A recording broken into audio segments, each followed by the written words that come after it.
ಚಿಕ್ಕಬಳ್ಳಾಪುರದಲ್ಲಿ ಹಂದಿ ಜ್ವರ ಪತ್ತೆ. ಚಿಂತಾಮಣಿ ಫಾರ್ಮ್ನಲ್ಲಿ ವೈರಸ್ ಇರುವುದು ದೃಢ. 57 ಹಂದಿ ಕೊಲ್ಲಲು ಪಶು ವೈದ್ಯರ ಸಿದ್ಧತೆ.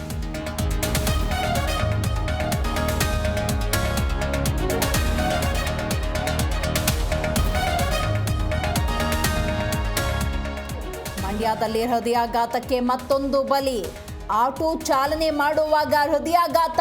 ಶ್ರೀರಂಗಪಟ್ಟಣದ ಗೋವಿಂದ ಮೃತ ವ್ಯಕ್ತಿ.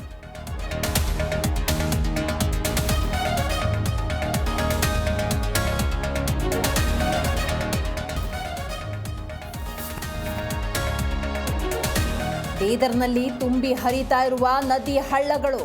ಶಾಲಾ ಕಾಲೇಜುಗಳಿಗೆ ರಜೆ ಘೋಷಿಸಿದ ಜಿಲ್ಲಾಧಿಕಾರಿ. ನೆರೆ ಪ್ರದೇಶ ಅವಲೋಕಿಸಿದ ಈಶ್ವರ್ ಖಂಡ್ರೆ.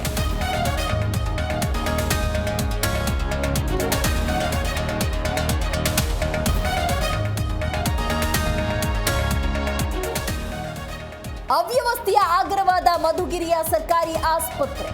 ಕೆಟ್ಟು ಹೋದ ಬೋರ್ವೆಲ್, ನೀರಿಲ್ಲದೆ ರೋಗಿಗಳ ಪರದಾಟ. ಶಾಸಕ ಅಧಿಕಾರಿ ವಿರುದ್ಧ ಆಕ್ರೋಶ.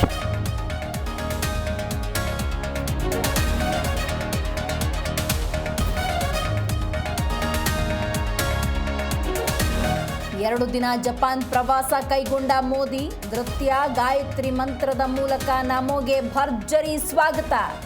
ಶಿಗೇರು ಇಶಿಬಾ ಜೊತೆ ಶೃಂಗಸಭೆಯ ಮಾತುಕತೆ.